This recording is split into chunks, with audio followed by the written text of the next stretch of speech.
Hey guys, welcome to this week's podcast episode. I'm really happy to bring on Sandra Younger, and she's an author, she's a speaker, she's a leadership coach, she's a writing mentor. She's the author of The Fire Outside My Window and just a prolific author, and I'm happy to bring a creative onto the show. So Sandra, welcome. Thank you, Chris. Happy to be here. Yeah. So kind of talk about your backstory, set the stage for the conversation. Okay. I did write a book. I have it here so I can, for those of you who have video, it's show and tell here. The Fire Outside My Window. A survivor tells the true story of California's epic Cedar Fire that happened 20 years ago. So 20 years ago, I was a magazine editor with a background and degrees in journalism. And my husband and I had just bought a beautiful house on the side of a mountain in the backcountry of San Diego, California, just a beautiful spot. But we had underestimated the fire danger. We woke up in the middle of the night, 7 months later, to the sight of fire outside our window, just as the book title indicates. And we had to run for our lives with our two big shaggy Newfoundland dogs and our brainless cockatiel, Chelsea. I call her brainless Chris because I took care of her and she only loved my husband, Bob. So there you go. And we jumped in the closest car, which happened to be my little Acura coupe. We could not find the keys to my husband's big SUV. That would have made more sense. And we took off. I'm driving. There's only one way out. It's down a steep mountain road, just a little sliver of asphalt carved into the side of the mountain. And just when I got to the spot that was the most treacherous of all, we hit the smoke and I could not see the road. And I'm screaming at my husband, I can't see the road. And he's screaming back, just don't wreck the car, which really meant, please do not drive off the side of this mountain. And just at that moment, Chris, a bobcat, a wildcat in Wildcat Canyon, that was the name of our neighborhood, jumped in front of my headlights and took off into the smoke. And something in me knew the cat was on the road I couldn't see, and something in me knew to follow it. So I followed the bobcat, and when I got to the place where he had disappeared in the smoke, I could see these two red smears, like smeary fields below me, and a dark place in between that had to be the road. And I realized everything ahead of us is on fire, but there was no going back because when we left our house, the fire was right there. So we negotiated our way through these two lines of fire for about a mile until we broke out into clear night. And that is how my husband and I and our two shaggy noofs and Chelsea the brainless cockatiel escaped what became known as the Cedar Fire for 14 years, the biggest wildfire in California history, and now seen as a bellwether in fire and climate history. It was one of the first, it's been documented, it's one of the first of the modern megafires that we're now seeing with startling regularity all over the world. I was a journalist, and so I figured I have to tell this story. And that is how I launched into writing this book. And that is also the way my life changed and the way I discovered principles of resilience, which I think is going to be what your audience might be most interested in today. Yeah. Yeah. So kind of set the stage. Like I said, we're going to talk all about this. In The Fire Outside My Window, you recount your personal experience and how has writing and revisiting the story impacted your perspective on resilience and recovery in the face of natural disasters? Of natural disasters and any kind of disaster, really, even little things I discovered. It definitely draws a line down the middle of your life. Nothing is ever really the same. It's always before or after the fire. So that happened. Writing the book was cathartic for me in a way because my journalist brain wanted to know what the heck just happened to me. How did this happen? All of that. And so I got to ask questions. I did over 100 interviews and I just asked questions until I was sort of running out of questions. And then I wrote it all down. into this book so that we would have a record, a historic record of this fire, that we would not forget the 15 people who died in the fire, people who did not get out, including 12 of my neighbors in Wildcat Canyon, people within a mile of us. So it was a miracle that we made it out. And as we were recovering, and as I was doing my interviews, I heard a lot of people calling us, and the media was calling us fire victims. Victims. It's such a disempowering word. And it didn't resonate with me at all because we had survived, Chris. Our neighbors had died. A lot of our houses died, but we were survivors. So I sort of stumbled into the knowledge that not everybody felt that way. Some people did refer to themselves as victims, pausing for a moment for a plane to go by.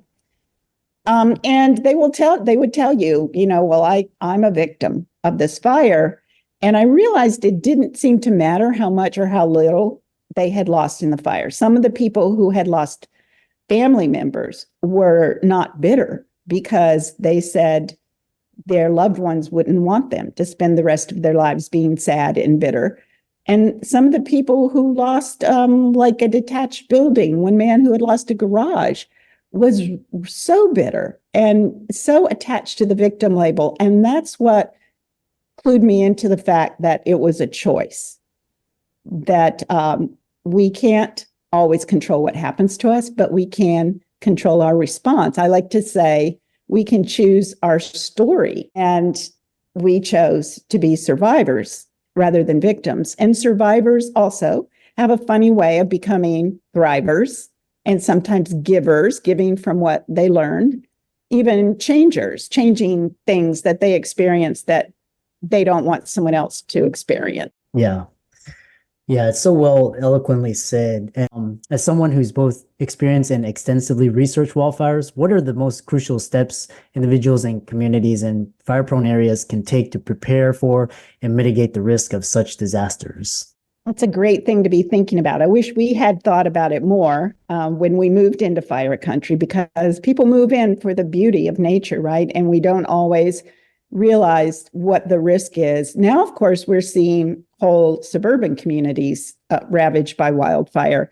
Santa Rosa, California, Louisville, Colorado, examples of that. The most important thing we know we can do, if we have the space to do it, is to create what the firefighters call defensible space. That is to minimize the amount of vegetation and other flammable things around your house. You want the fire, as it comes toward your house, to run out of fuel, so it is not able to actually take the house. That's the most important thing to do. The other thing, though, is that will protect you from impinging flames. But what is sneaky, especially in a wind-driven fire, as so many of them are, the really catastrophic fires are almost always associated with wind. The embers are the really dangerous thing because they can blow for miles, Chris, in the wind, and they sneak into these little cracks and crevices. If you have any open vents in your house, if you have leaves in your gutter, if you have little spaces under the tiles of your roof where these embers can get into the attic and just have a party, and that will set the whole house on fire. So that is why sometimes you see these suburban houses that have burned and they're nowhere near the fire front. And then once a house in the suburbs catches, it tends to light other houses in the neighborhood. So those are the two biggest things you can do. And also then I recommend that people plan and have any precious items either stored off site or in the cloud, because what you miss the most that you can't replace are family heirlooms, photographs, and little things your kids made in school. Those kinds of things insurance doesn't cover. Yeah. Yeah. So kind of, it's a really interesting question. And so In your coaching, you transitioning into coaching and speaking, you emphasize the importance of resilience. And can you share a couple of transformative strategies or insights you provide to help individuals and communities strengthen their resilience against natural disasters like wildfire? I can. What I discovered when I realized that, we have agency even in the midst of disasters and tough times, I sort of stumbled into the whole field of positive psychology.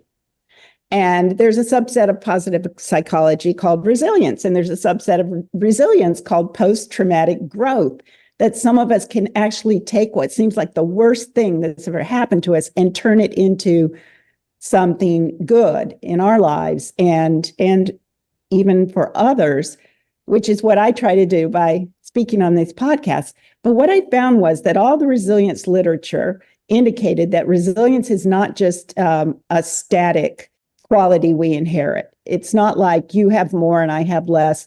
We may start with that, but resilience is a buildable skill set. And it can be built, you can become more resilient through really common sense practices, but they're very powerful. So I boiled them all down to 5 that I call the comeback formula. And that's what I tell people. Would you like me to go through that real quick? Yeah, sure, definitely. Okay. So we start with gratitude. Come to a place of gratitude.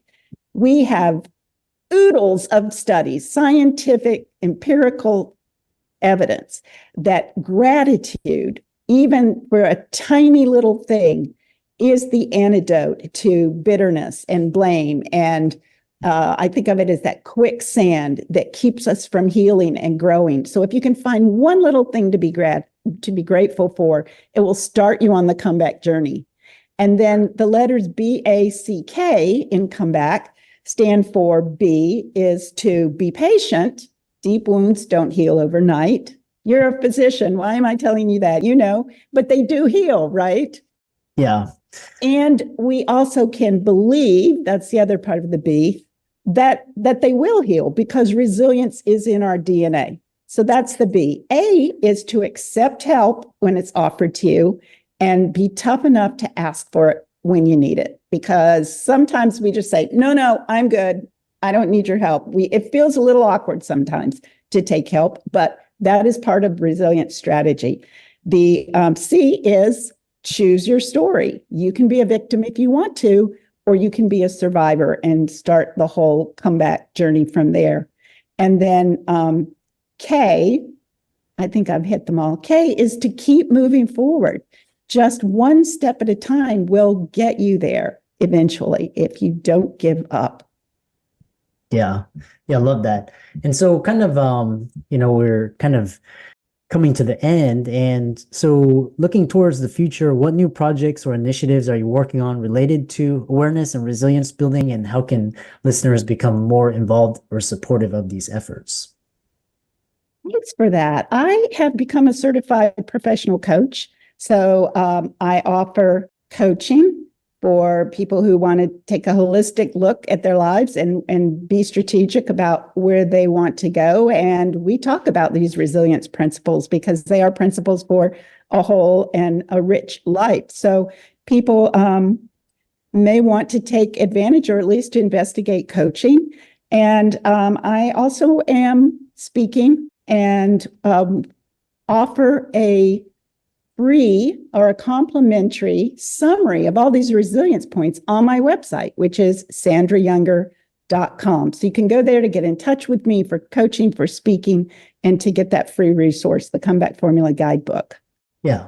And for all the audience out there, let's thank Sandra for coming on. How can they contact you and find out more about you? They can go to that same website. There's a contact me page there. There's also a media page. They can see some of the media interviews I've done like this, and I've done a number of television interviews as well. But the address again is sandrayounger.com, and they can email me at sandra@sandrayounger.com. And for all the audience out there, let's thank Sandra for coming on. Follow her on YouTube, Facebook, Instagram, LinkedIn. And with that, thanks so much for coming on to the podcast. My pleasure, Chris. Thank you.